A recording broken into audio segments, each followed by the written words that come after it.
Welcome to Faith in the Fallout. I am Kyle Drake, flying solo again today. Huge shout out to those of you who watched my last video. And I mentioned I have no editing skills, but Laura was able to step up and help substantially with the editing. So thank you for that. Hopefully Mark should be back in the saddle for this one. So hopefully the quality will be more up to the level that we've had before. But thank you for listening anyway. Today, I am going to be sharing with you my struggle with complex post-traumatic stress disorder. This has been on my heart for a while to share this journey, and there have been many things that have come up in the last 2 months even that I'm like, oh, I need to share. This will be helpful. And I've been hesitant to do so. Part of it is it's just obviously very vulnerable to share your trauma with the world. And also another hesitancy is this has been weaponized against me already. I think we mentioned this way back, but I had people say, oh, you're just doing this because you have PTSD. That's why you picked a fight with the church because you have PTSD. And also had other conversations where, again, me presuming that if people knew this, that would be, oh, well, Kyle did this because he has PTSD, and use it as an excuse to ignore my concerns, to just brush me aside. Oh, well, he has PTSD, so his opinions don't matter, I guess. And so that's been a lot of my hesitancy as well. And so I logically knew that doesn't matter. I logically knew that I'm not here sharing this for those people, but rather for those who are going through something similar and to whom it would be encouraging, I guess. Now, yeah, that's why I'm doing this. I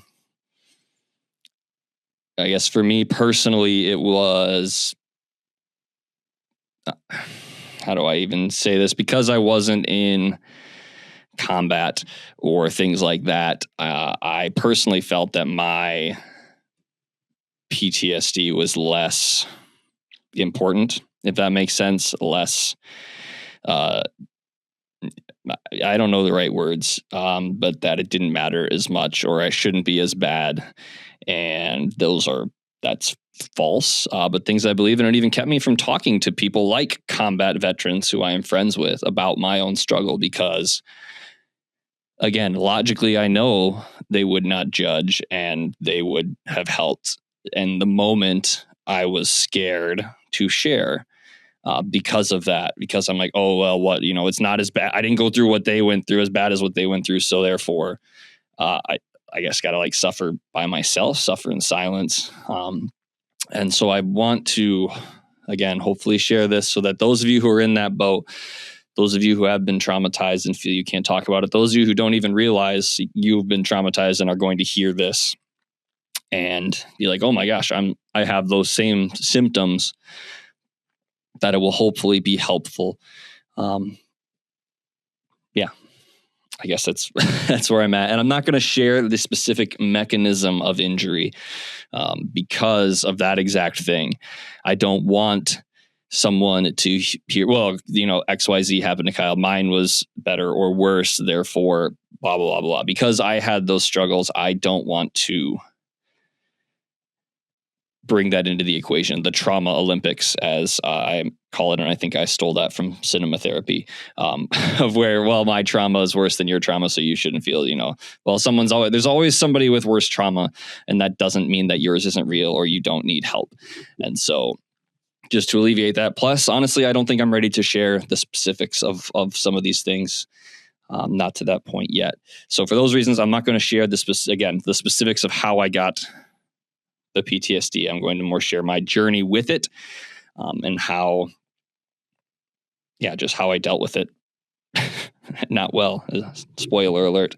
So some definitions to start. Who would have guessed? Kyle starting with definitions. So we're going to start with trauma.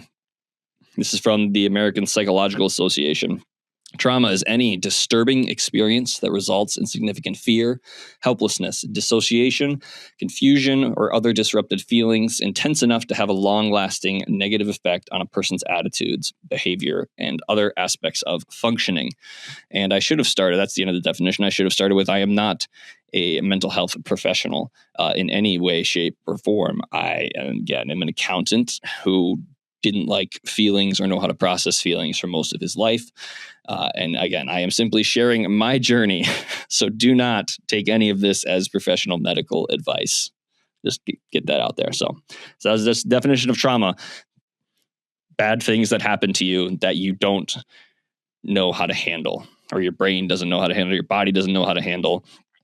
However, those things work out. So then PTSD, it is post-traumatic stress disorder. That is the term. So from Johns Hopkins Medicine. And if you're wondering why I'm using different sources, it's whoever popped up first when I Googled the definition. So PTSD, mental health condition triggered by experiencing or witnessing terrifying events such as abuse, war, or disasters, causing symptoms lasting over a month, including flashbacks, nightmares, severe anxiety, and avoidance of reminders. It significantly impairs daily life, work, and relationships, often leading to long-term issues like depression or substance abuse. So it is, again, PTSD, a traumatic, Kyle's words, a traumatic event that causes these symptoms in your life. My symptom, we'll get to that, hypervigilance. But yeah, a traumatic thing that triggers this experiences, again, in layman's terms, or at least in my experience, and you had a traumatic experience that your body did not know how to handle and essentially bubble wrapped it and shoved it to the back corner of my mind and said, we don't know how to handle this, so we're not going to. And so that is how, again, the mechanism of injury, that is what happened with me. And it wasn't just one, there were multiple things that led to that. And then, again, definitions, complex PTSD. Because PTSD can be just you get in a car accident and you can have PTSD from that. Complex PTSD is when there are multiple instances, multiple events, or a long-term exposure to whatever the traumatic event is. And so for me, it was complex PTSD. It wasn't just one, it was multiple events that led to these symptoms that I was experiencing. So I think I'll get into the actual story. There was, the original incidents happened, being vague, obviously. And then there was about an 18-month gap. And during those 18 months, there were things there were triggers that I experienced and I didn't know what was happening. For example, we went on a cruise, a Disney cruise with the family. And the second the engines turned on and the ship started to vibrate, I had adrenaline coursing through my veins. I was just like, I don't know what to do. So I literally just we were at dinner and I was like, I have to get up and move. So I got up and I just had to go for a walk. And then for the rest of that trip, I was just at a 10 the whole time in terms of so let's say a 1, I'm perfectly calm, and a 10, I'm ready to fight, flight. That's what I was doing. And I didn't know what was happening. And there were a couple other instances where things like that happened, where I would just suddenly go from 0 to 100. I keep using different scales, 0 to 10. And I'm just like, I don't know what's happening. This is weird. But then eventually I'd come back down and be back to normal. And okay. So that was my first 18 months after the initial event. And then I ended up in some similar situations as to the first event, and some other additional traumatic things. Again, sorry for the vagueness. But in that moment, I knew I was in trouble.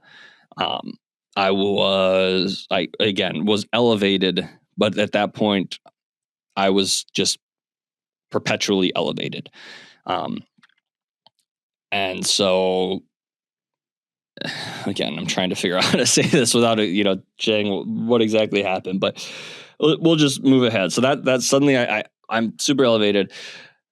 And then a couple days after I got back, just say that, I ended up, I was going to my daughter's ballet recital. And the ballet recital was going to be in, or dance recital, technically ballet, was going to be in like a large venue, which was going to be dark and crowded, and I'm going to be crammed in with people. And I remember ahead of time telling Laura, my wife, for those of you who may be new to this, I was like, I'm in trouble. And I don't think I don't know if I'm going to be able to sit in like and watch the recital.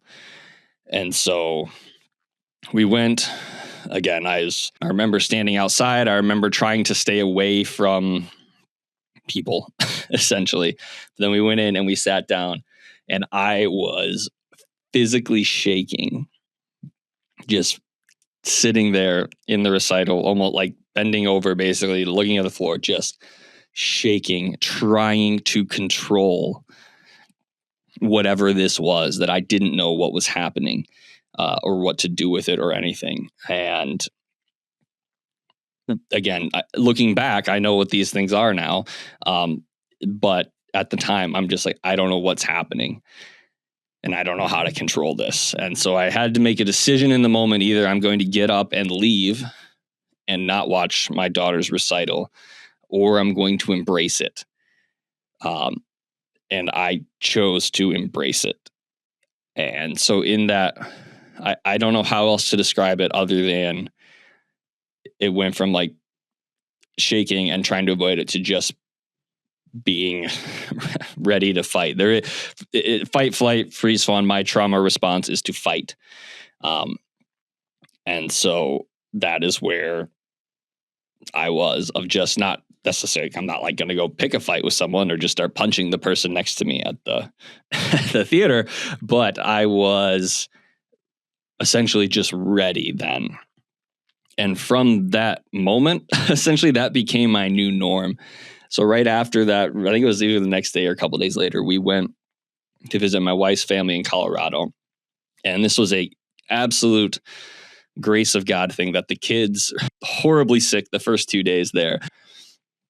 And so for 4 days, I literally just laid in bed with the kids. And because I didn't know what to do with any of this. I was so traumatized. And I just remember I was laying in bed with the kids. They were watching like, Pupstruction or something on the TV. And I was just listening. I listened to, it was so much. I was listening to, I think it was Jeremiah was the book.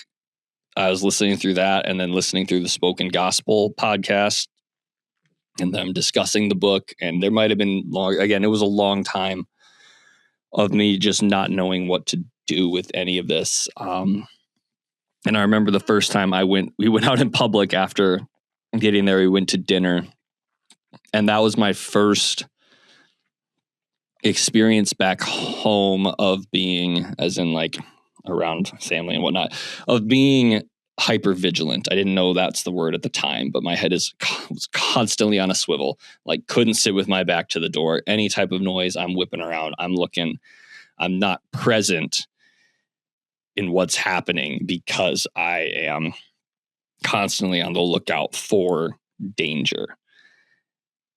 And so that became my new normal. But I realized it's not like, realized it wasn't healthy, but I didn't know what to do with any of that. And so, fast forward, that's in June. Dates, June 24. So simultaneously while this is happening and I'm responding to the fact that I got a very real look into the fact that my world isn't safe. And I didn't know how to handle that, or my brain bodies didn't know how to handle that. And so led me to this point. But then in the midst of this, I was also, the church stuff was happening. I had already had my suspicions and was quite frankly still avoiding at this point, asking the big questions. Or I think at this point I had started to reach out to the people whose stories confirmed what I feared. And so then at the same time of being like the world isn't safe. And then I came to realize that my church, the place I thought was the safest place, was not safe either. And so that's how, again, not just the physical side, but also on the mental side of complex PTSD, of multiple things causing these issues. And so, yeah. And so to find out, again, when you are coming back from, I'll just say from my perspective, when I having that realization that my world isn't safe, and then taking that with me everywhere, to then thinking that there are places that are safe, like my home and my friend's house and my church. And then when you realize that the church isn't safe, that was extremely damaging. And then you realize that the friends that you thought were safe were not safe. And then it reinforced in my brain these, I don't know if they're lies, because the world isn't safe, like spoiler, but also it wasn't as unsafe as my brain was telling me it was.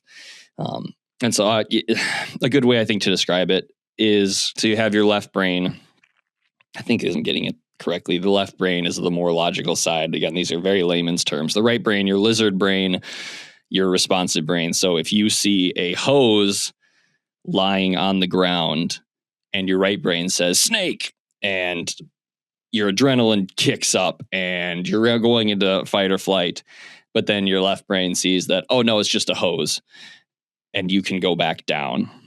For me, my right brain would say snake. My left brain would say, oh no, we're fine. And my right brain would still be screaming snake. And so there was a cognitive dissonance essentially in my brain. For the left and the right brain were essentially, again, layman's terms, broken and no longer talking to one another. And that had happened earlier. Again, these are things I've identified like a year and a half later of counseling and whatnot. We'll get to that. But just to kind of describe what it was like. And so I don't remember where I was going with this, but that was essentially what was happening. And so I think that explains some of the church things too, of why we stayed as long as we did, is my left brain kept saying, no, it's fine, it's fine, it's fine. And when my right brain was screaming, there's danger, I had gotten to the point where I just ignored, again, those 18 months, that 18-month gap where I thought everything was fine. That's what had happened, is I was ignoring the right brain. Basically anything that was telling me there was something wrong, I was ignoring it, because that's what my coping mechanism was. We had these emotions, this fear that I didn't know how to handle in the instant, and so we buried it, and in doing so broke that connection between the left and right brain. And so the left brain just ruled, which already happened anyway in my life. Like that's just how I was as a human. And then when 18 months later, when things happened again, that is where that part of the right part of my brain could no longer be suppressed. It's the classic, you shove things down, they come out. Eventually, that's what happened. And so the trauma that I had suppressed was coming out, and I didn't know how to handle it or what to do with it. And I tried, a number of ththings that weren't good. But in doing so, again, so then that's happening simultaneously, which is why some people would say, oh, well, you just, picked a fight with the church because that's your trauma response. Yes and no, because absolutely I picked a fight with the church, but I picked a fight with the church because there was unrepentant sin / is unrepentant sin. And did my triggering have something to do with that? Maybe. But I think if anything, I would have just kept ignoring things if I hadn't have gotten to that point. So anyway, that's a sidebar. But in the midst of that, again, I realize I'm in trouble. And so at some point I seek out counseling. Thankfully, I had a friend who was a professional counselor. And I just asked her, like, do you know anybody? And she recommended someone at her practice who had experience. I honestly don't know his credentials, but sorry if you ever listen to this, Chris. But he had experience in trauma counseling. And so that is what I needed and went to him. And thankfully it was awesome because I didn't know, but it's very hard at times to find a counselor that works for you, both with what you're looking for and personalities and all the things. Thankfully, I just found it by the grace of God / very helpful friend. But anyway, from there, we started meeting and I met with him. I'm still meeting with him through for now, it's been like 18 months doing talk therapy. And so, and if you don't know, there are many different types of therapy as well. We'll get to that. But this was talk therapy. And through that, again, my first sit down with him, I'm explaining what I'm going through. And he goes, "Oh, hypervigilance." And I was like, "Oh, I didn't know that was the term for it." And he says, "Is it this?" Like, yes, it's exactly that. And so that was my trauma response, was hypervigilance of anytime I left the house. Praise the Lord, my house was safe. So I had a place to decompress. But literally anytime I left the house, I was elevated. Aroused is the technical term, not sexual arousal, but that's the technical term for when your body is elevated. And so I was elevated every time. I would be a 10 out of 10. Every time I stepped out of the house, I would have adrenaline pumping through my veins, and I was in fight or flight for, again, this is nearly an 18-month period of time. And so through the talk therapy, through the counseling, I was able to find, kind of normalize it, if that makes sense. Get better, learn the triggers, learn the terminology, learn the things to help manage, to help cope. And I had come to a pretty good spot, I thought, of where I was. Again, I thought I was in a good spot, but what had actually happened is it became so normal. My healing, I was healing in the tiniest of increments, which again, it felt like leaps and bounds at the time, which was good. But what happened was I normalized this, that this is just how life is, that I am hypervigilant, that when I leave the house, I'm elevated. And that was just it. So I was still going through counseling, still healing, but had, the best way I can say is just normal. It became normal to me to be elevated every time I left the house, to avoid certain things because I know that would trigger me to, or even, to go into a church and to be just triggered immediately. Like there was nothing else, of just me being elevated. And looking back, it was keeping me from actually processing the feelings and the experiences that led to the trauma, or were the trauma.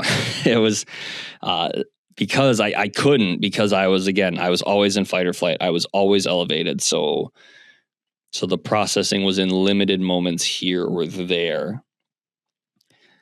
I don't know how else to describe it, but it became my normal. Sorry, I'm rambling. But then fast forward, that was in, let's say, August, September, of 24 all the way through.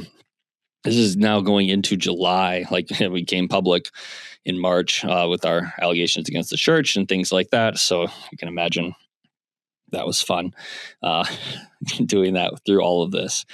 But then 4th of July of 25. So we are in Colorado again. I was worried because those 4 days I told you in bed with the kids the previous year.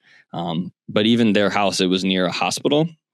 And every time the helicopter came over for the hospital the previous year, I was freaked out. Again, didn't know what was happening, but every time that helicopter came over, I was at a 10. I was the reliving the trauma every time. And so I was nervous. Or even looking back when my dad and I go hunting in Colorado every year, and I was very worried what would happen when there were gunshots.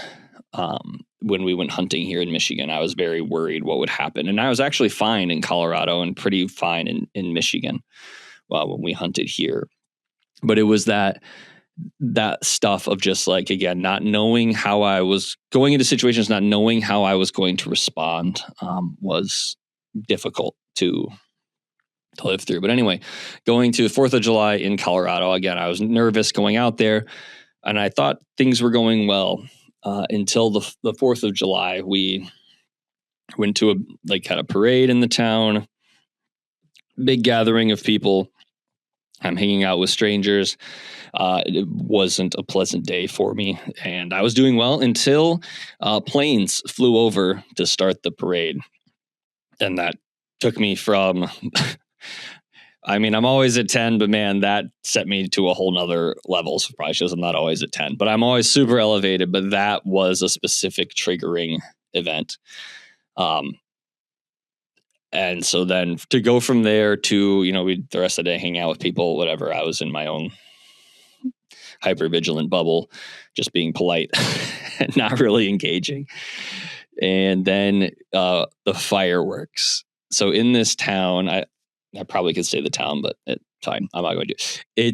There are fireworks constantly. Like there's the main fireworks, there's 2 main fireworks shows, and then there's like everybody and their brother is shooting off like heavy level fireworks. That's welcome for those of you not in America. Welcome to America. We celebrate our freedom by setting off explosives. But so we're getting ready to go to see the main fireworks, and I'm out loading things into the car, and I'm hearing, explosions throughout. And I come back inside and I tell Laura I'm in trouble. And she's like, just don't go, just go downstairs, put your headphones in. And I'm like, no, I can't, again, hypervigilance. I can't let my family go out into this if I am not there with them. And so I went and it was absolute hell for me. I was, it was reliving the trauma, which was a regular occurrence, but that was the most real. At one point she was like, hey, let's go into the car. And I said, oh, thank the Lord, this is going to be so much better. But when I got back in the car, it was like I was in one of my situations because I was in a car when it happened. And so I was just terrified and reliving everything. So eventually we make it home to Laura's parents, and I just went downstairs and at this point I knew techniques of, breathing, grounding, things like that. Who don't know what I'm talking about, Google breathing exercises for trauma, grounding exercises, things like that. But I literally just laid on the bed. It was an hour, maybe more, of just putting as much of my body pressure on as a grounding technique on the bed and just breathing and breathing and breathing, trying to calm down. And in the midst of this, I don't think I mentioned this, from June 24th through November of 25, I had nightmares every night. Often multiple nightmares, often nightmares that would wake me up in the middle of the night. It was, again, these things just became normal to me. These symptoms of PTSD became normal to me. So anyway, after that happened, I came back and I was, again, as I explained this to Chris, my counselor, he's recommended EMDR, which I probably should have, there it is, eye movement desensitization and reprocessing. I knew nothing about it, but he also recommended, he's like, hey, before you do that, read The Body Keeps the Score by Bessel van der Kolk. Body Keeps the Score by Bessel van der Kolk. And so I did. Read that in July into August of 25. And it was an absolute revelation.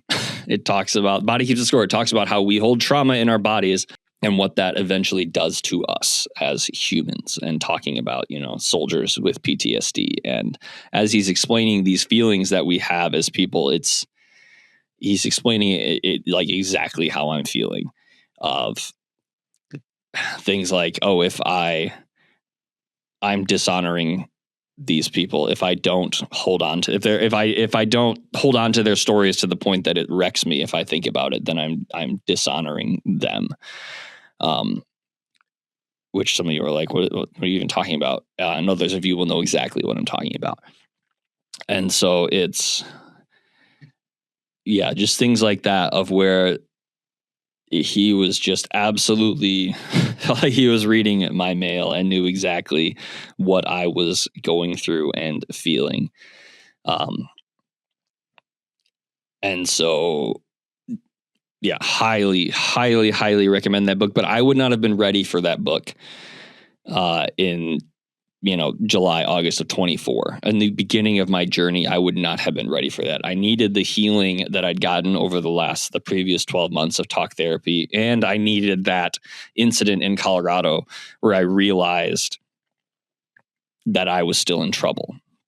And so then reading the book and reading what happens to you when you have adrenaline coursing through your body at all the time, what happens to you when, in the long run, not necessarily in the short run, like I was able to manage it in the short run, but in the long run, like it will kill you. In the long run, it will destroy you. That's why you have so many traumatized people who are on drugs, or who are alcoholics, or who are, extremely depressed, because this does it. The PTSD, the way I had it, it kills you in the long run. And then also, as he just shared, like what it does to families when you have someone with PTSD in your family, and what it does to the kids, and how you can pass on that trauma to your children. That was pretty terrifying.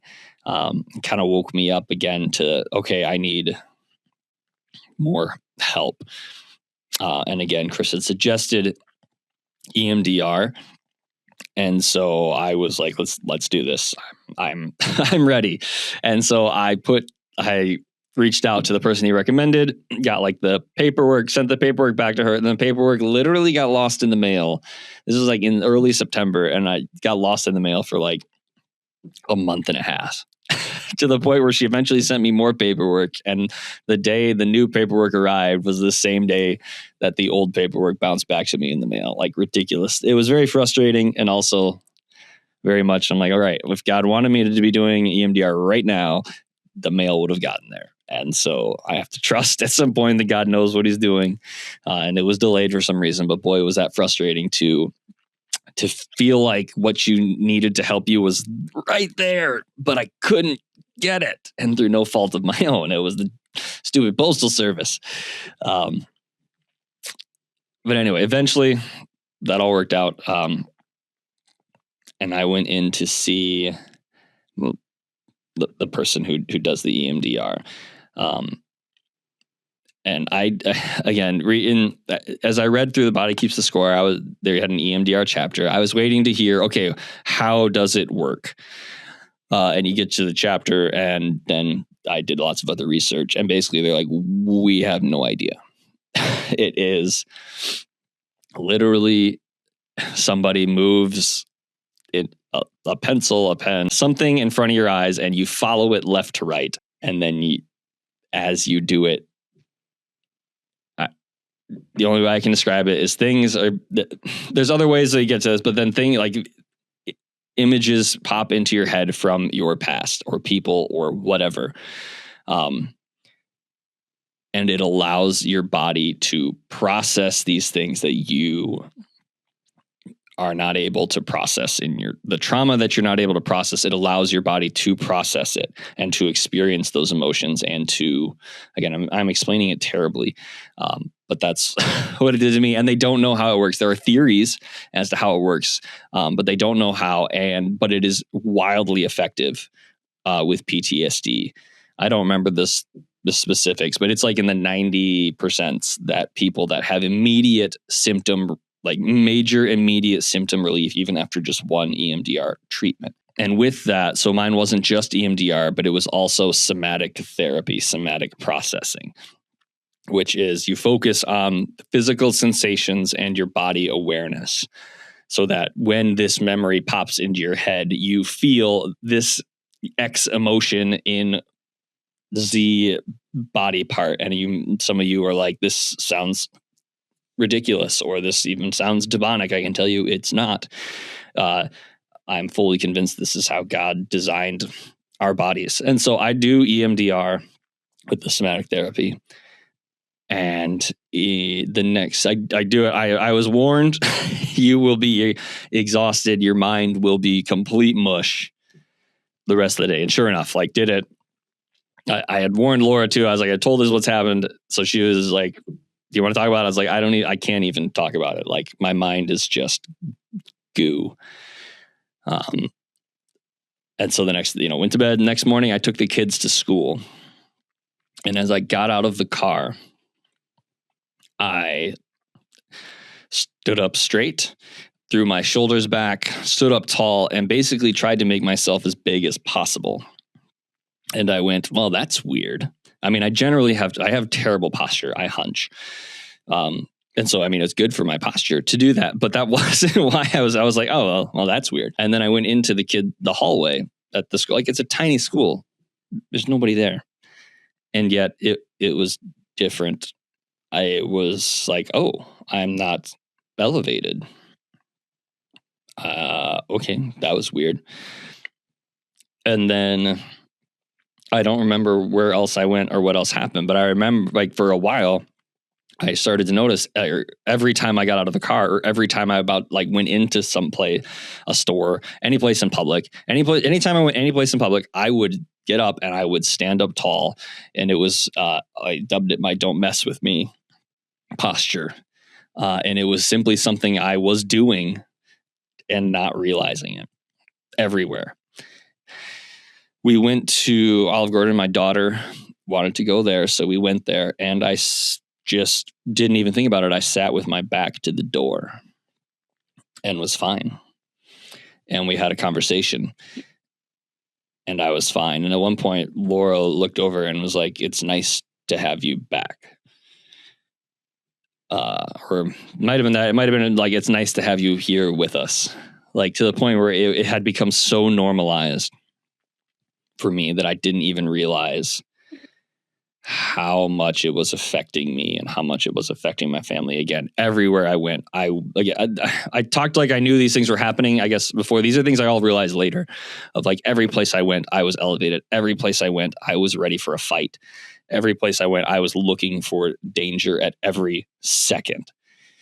And so to then suddenly, after one session of EMDR, have it gone was unbelievable. I had 99% symptom relief immediately. And again, like it's, I don't understand how it works, but it did. And so, yeah, it was just night and day difference. And then a couple of weeks later, we went on a Disney cruise again. And before we even got on the cruise, it was sitting at a restaurant, a busy place outside in public. And again, I had my back to where everything was and was completely calm. And I was just like, this is awesome. I was still noticing all the differences. Going through the airport with the kids, oh my goodness, that was a massive stressor. And this time it was just calm and fine. And even Laura and I had gone on a plane, just the two of us, like in October. And that was a massive stress. Like, it's like, okay, we're just going to be elevated and then I can calm down later, maybe.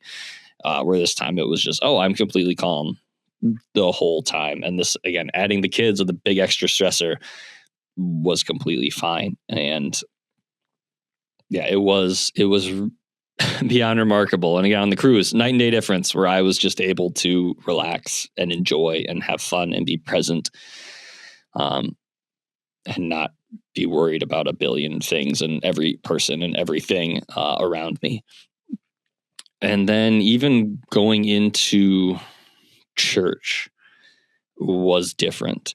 Again, before I was just triggered and full blast, and not able to process really any of the emotions. Just my body thinks it's in a dangerous place, so we're just gonna act like it's dangerous. And instead, since then, it's been church is now a grieving experience for me. Walking again, having what we have gone through and having what you thought was your safest place and your favorite place to go and your favorite people to not be safe and to betray you. That's a big loss. And I wasn't able to process the loss in a healthy way, or process the emotions from the loss. And so now when I go and now when we go, I'm making a conscious decision that it's going to be an hour of, or however long of grieving. And so there are some Sundays where we're planning on going on, say, Saturday night and Sunday morning. I'm just like, I can't. I'm not in a position mentally to be able to just go and mourn for an hour and to grieve and to think about what we've lost and to experience those emotions and think about all the people that we know that have been hurt by in the name of the church. And yeah, so that has allowed me to sit in those emotions, and we haven't even gotten beyond that at this point. It's been a few months in, and it's still just grief. But dealing with the PTSD symptoms has allowed me to actually experience the emotions of what we have gone through. And sometimes it's terrible. Even the EMDR itself, a warning if you go down that road, it is awful. In the moment, I was seeing and the most traumatic and worst things of my life and replaying them and experiencing the emotions of them, the emotions especially that I wasn't able to experience in the moment, that my body was shielding me from. And so the actual EMDR was difficult, but the freedom on the far side, sorry, that's a triggering word for some of you ex-Radiant people, but the freedom has been remarkable, to be able to experience those emotions, to be able to think back on these traumatic experiences and not, I don't even know how to describe it, but to be able to think back on these things and to put them in a whole different light and frame of mind. And like I had talked about, not being able, like, that letting go of these things would be dishonoring to the people, and knowing logically that didn't make sense, but internally I didn't know what to do with that, to where now I can think about these stories that I know and that people have trusted me with, and it doesn't wreck me, which on one hand I still don't like that. It's still kind of like, I feel like it should, but on the other hand, it's healthy because I have experienced it. So now when I hear more stories of church abuse and church trauma, it doesn't wreck me for weeks. It wrecks me for, let's say, an hour or 2 hours or 3 hours or whatever it is. I'm still able to go to sleep that night. Oh yeah, and I don't have nightmares anymore. I don't think I've had a nightmare since my first EMDR treatment. I think that was the first realization that it might have worked, because that next morning when I woke up and I was like, oh my gosh, I slept. That was literally the EMD, the night after I did my first EMDR was the first night I slept through the night in 18 months, however long it was. First night without nightmares, first night sleeping through the night. And that was the first, and I forgot about that. That was my first time being like, oh my goodness, like, maybe this worked. But anyway, I don't know where I was going with all that, but that's been my journey, going through this. And I did another EMDR session, and I will probably do more in the future as more triggering things come up. But especially in the second one, having again gone through the first process, a lot of the major things in the second one, I was able to really identify the main points of trauma, like literally go back and identify, oh, this is that moment when my brain broke, as I like to put it, and my right brain and left brain stopped talking to each other. And there were two competing emotions, and my body's like, we can't handle emotion B, so we're just going to take A and we're going to shove B to the back of the brain and ignore it. And so it was very helpful in that too, to get me to, again, to be able to know these things, to see these things, to identify the mechanism of injury, as I said earlier, and to be able to now talk about it in a way that hopefully will be encouraging to someone. So that's my story on it. Just some very unprofessional advice. Again, not a medical or what's the word? Mental. There it is. Words are hard. Not a mental professional by any stretch. But just for those of you who have been through trauma of any kind, you are not alone. You may feel alone. You may have tried to talk with other people who have brushed you off. I had that happen where after the original thing, I tried to talk to someone and was made very clear that they were not interested in talking about that. And so okay, apparently we just don't talk about those things. And not blaming if that person does listen. I'm not blaming them at all. I just didn't know what I was doing. And I don't think they did either. And we do things. There have likely been many people who were in trauma that I have been traumatized worse, just because I didn't listen or tried to give advice or didn't want to hear what they were talking about. And so if I have done that, first of all, I'm so sorry. Please let me know, and I will do what I can to make it right. But circling back, you're not alone, even if you feel like it, even if you, and your trauma is not small. It may be smaller than others. Again, my trauma is much smaller than a lot of other people's, but it is still trauma, and it still had a daily, long-term lasting effect on my life and would have killed me in the long run. And so, just don't let what your trauma or what caused the trauma stop you from getting help. And again, don't let other people convince you that your trauma is not real. I've heard, unfortunately, often in the church about how we overuse the word trauma.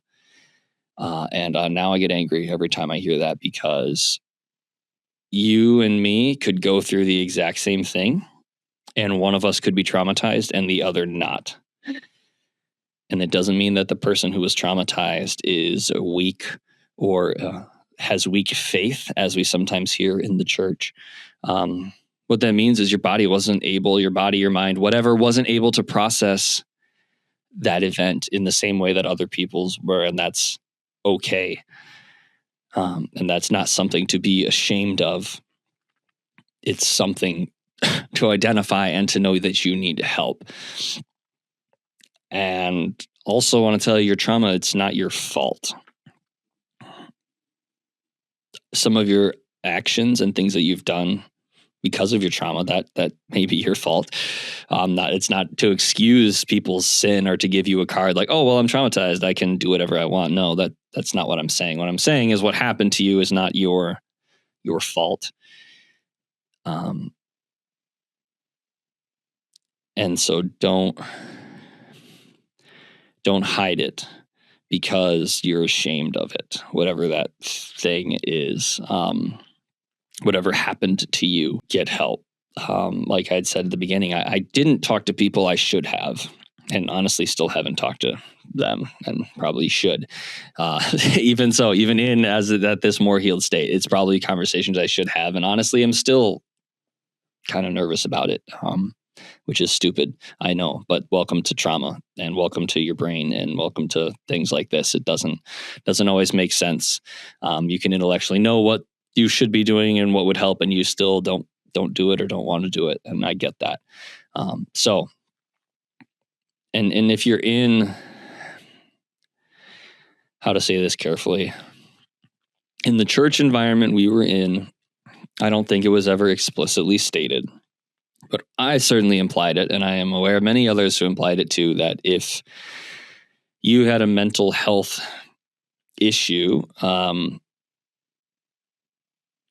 that you needed to just, pray harder and believe more. And I am aware of some people in the church who recommended people to go off of their medications, because of, you need to just trust God. And it's not just a radiant thing. Mike Winger just did a video on Todd White, and that was a big thing where he would literally tell a ton of people, like, just go off your meds to trust that God will heal you. Otherwise, if you're still on your meds, you're not trusting him,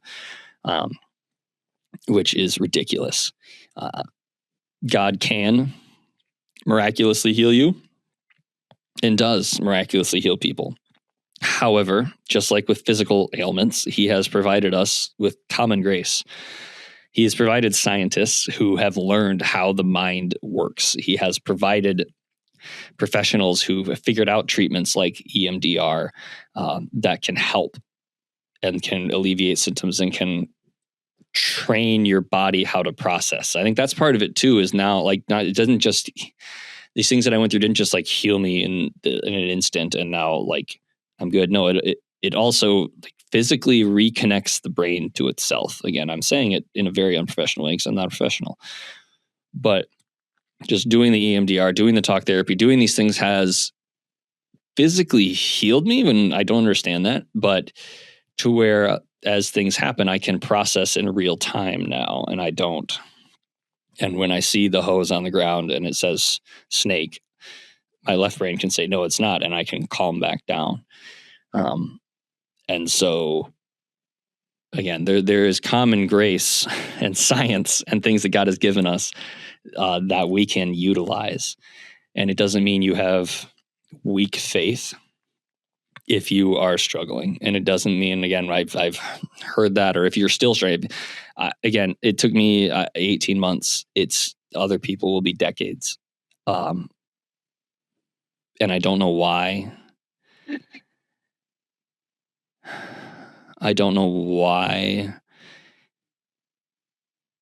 It'll take me 18 months, but some people will never get better. Just like with physical things, I don't know why God chooses to heal some and not others. I don't know why God allows medicine or treatments to work on some people and not others. I don't get to make those decisions, and it's a good thing, even if it's frustrating at times for me. But I'm just trying to encourage you. I guess I'll just, where I'm headed with is find a professional. If you are struggling with PTSD, if you are struggling with mental health in any way, shape, or form, no matter the cause, if it is childhood trauma or if it is church hurt or church abuse or things that your church tells you shouldn't be upset or traumatized by, or your friends tell you shouldn't be hurt or traumatized by, do not let that stop you from finding help. And I would encourage to find a professional. Do not, again, Kyle Drake's opinion, do not go to your pastor who has no training.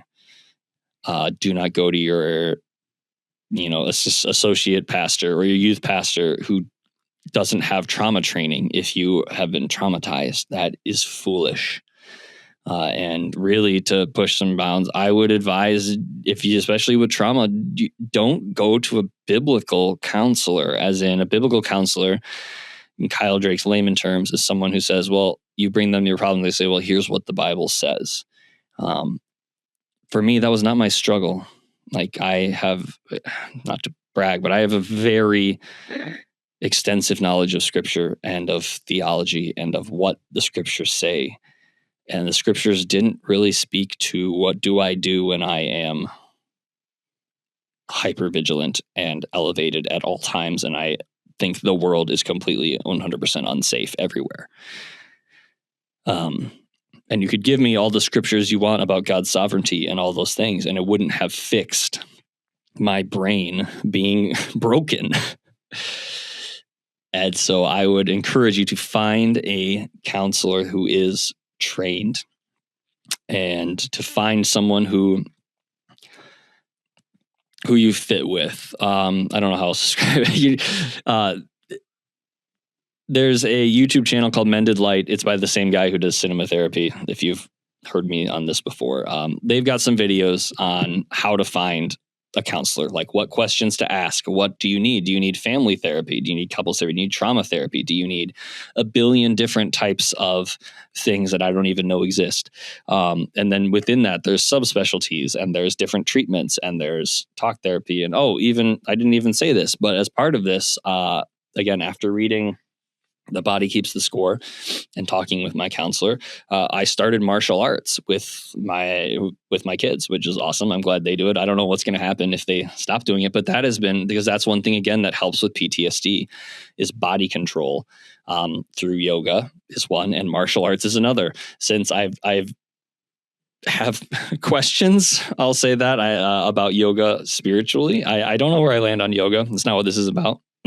But martial arts, I thought I could do that safely without running into spiritual issues. And so I have done, or am doing martial arts with the body control, which helps with PTSD. And again, another, I would say, common grace that can help heal you naturally from these issues. So that was a total sidebar, but Mended Light has videos on what to do, what to ask. Just go to YouTube, type in like Mended Light, how to find a counselor, and there are things there. And there's plenty of other places and things. That's just something that I'm familiar with. But go find a professional who is trained in what you are experiencing, and find someone that you click with, for lack of a better term. I got lucky. The first person I went to was awesome. But find, again, they have all the tips and things on there of like, some people, like, it may be perfect on paper, but it just doesn't work. And you know what? You need someone who you feel safe with. I mean, that's a key.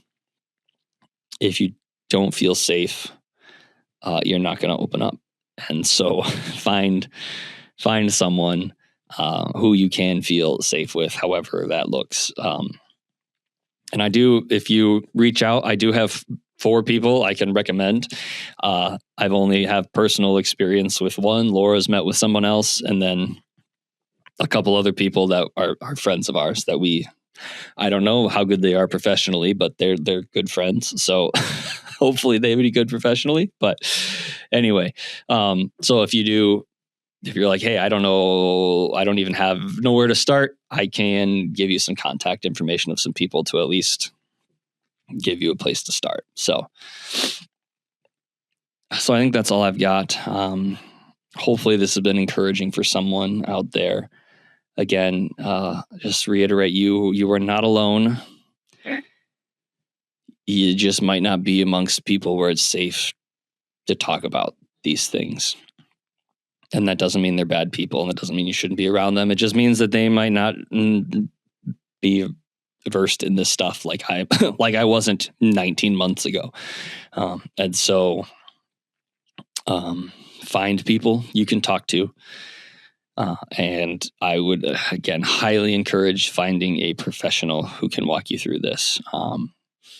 And yes, it can be expensive. Hopefully, if you have insurance, many places will accept that. It just, those are questions you'll need to ask. Easy for me to say, but I would have paid almost anything to get to from where I was in the beginning of November, even to where I am now on February 15th. Night and day difference. And even just physically, my blood pressure dropped like 25 points, like after 18 months ago, it jumped from like the top number from like 105 to 130. And now like in 2 months it's back to 105. Like it's that big of a physical response. And so I would just encourage you, I can't say it enough, to get help. Do not suffer in silence. If you are talking to people and they are minimizing it, or they are pushing you away, or they don't care, or they're not listening, go find other people to talk to this about, and especially a professional. And if you are someone who is not struggling with this, but there are people in your life who are, give them space to talk. I think Job's friends are a good example in the book of Job of what not to do. They blamed Job. They said, well, you must have done something wrong. They kept talking, and God chastises them pretty bad at the end. And so don't be like them. As I always recommend, Remnant Radio, I think, has an episode, literally a short episode, literally on that, of how to respond to people in trauma. And I'd encourage you to go listen to that, or go pick up books by Diane Langberg. She is on a whole nother level of anyone that I have ever read on these subjects. She's got tons of stuff out there, like Suffering in the Heart of God, When the Church Hurts People, I think, is another one. I don't know. There's a bunch of them. So if you're like, I don't even know where to begin on how to listen or talk, I'd encourage you to go there. If you are a pastor or someone like that, I'd encourage you to look into trauma training, to be trauma informed. I say trauma informed, and some people are like, oh, woke, leftist, blah, blah, blah. It's not. It's a way to actually listen and talk to people without re-traumatizing them or further traumatizing them. And I am not trauma trained nor informed. I'm just a dude who has experienced trauma and has read his own books and things. So hopefully I'm not traumatizing people more by doing this and sharing this. But I would encourage, again, those who are out there who are pastors, I'd look into that. I think it would be very beneficial for your people that you are trying to shepherd, and give you another way to help them. I think that's all I've got. I'm sure there's more. I'm sure I'll look back like, oh, I should have said this, should have said that. Hopefully God was giving me the right words to say that will be helpful to those who are listening. So thank you guys for listening. As always, feel free to comment, like, share, do all the things. Or if you have questions or things, or need someone to talk to, by all means, reach out. faithinthefallout@gmail.com, or on the website, faithinthefallout.com. There's a contact form there. If you have emailed us and you're like, why did they never email us back? Check your spam, because I think we've responded to everyone who's emailed us so far. And sometimes it goes to spam because apparently we seem suspicious. So if you're listening to this and you're like, hey, you never responded, go check your spam. And if you didn't respond to us again, and we'll send it to you another way. But yeah, thank you for listening. Thank you for just allowing me to be vulnerable and share my journey that is still ongoing. I think I should say that too, is it's not like I'm done and healed and good to go. No, this is going to be a journey, I think, the rest of my life. Like I have a wound that is there, and it is healing or healed. I'm not sure exactly. But I think just like a physical ailment, like a chronic disease, it's there. And someone with a chronic disease, I can tell you deal with it, and it's at times it's easier and at times it's harder. And unless God takes it away fully, it's going to be there. And a physical ailment is something I have to live with the rest of my life. And I think this is going to be the same thing. It's not God could choose to just remove it. But the fact that it has made me infinitely more sympathetic, empathetic, infinitely more like willing to listen to people, and infinitely better at listening and helping people. I don't look at it as a bad thing, if that makes sense. I see it. God sent me through these things to hopefully help others. And I think it is something that will be there forever. That trauma will always be there, but it no longer masters me. And hopefully I can use it now to help others who have also been traumatized in whatever way that may look. So yeah, I'm rambling now, but thank you for listening. And yeah, don't know when we will be back next. Don't know when Mark will be back with me, but we will see you all sometime. Thanks. Bye.